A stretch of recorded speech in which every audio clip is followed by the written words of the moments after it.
Price எல்லோன்.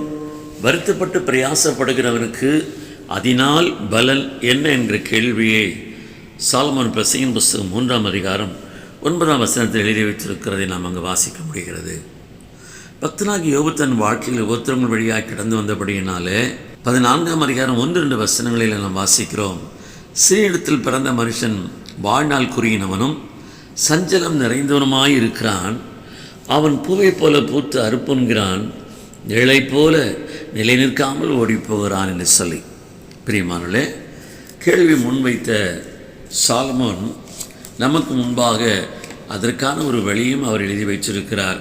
அதே 3ஆம் அதிகாரம் 12ஆம் வசனத்தில் மகிழ்ச்சியாக இருப்பதும் உயிரோடு இருக்க நன்மை செய்வதுமே அல்லாமல் வேறொரு நன்மையும் மனுஷனுக்கு இல்லை என்று அறிந்தேன் என்று சொல்லி வாசிக்க முடிகிறது. அன்பார்ந்தவர்களே, எனவே பிலிப்பியர் 4:4 கிறிஸ்துக்குள் எப்போதும் சந்தோஷமாக இருப்போம், நன்மை செய்வோம், நன்மை செய்தால் உனக்கு மேல்மையில்லையோ என்று சொல்லி அன்றைக்கு கர்த்தர் காயினை பார்த்து சொன்ன வார்த்தையின்படி இதோ தேவன் தாமே நித்திய சந்தோஷத்தையும் சமாதானத்தையும் ஆசீர்வாதத்தையும் தந்து கர்த்தர் தாமே நம்மை நடத்துவாராக. ஆமென்.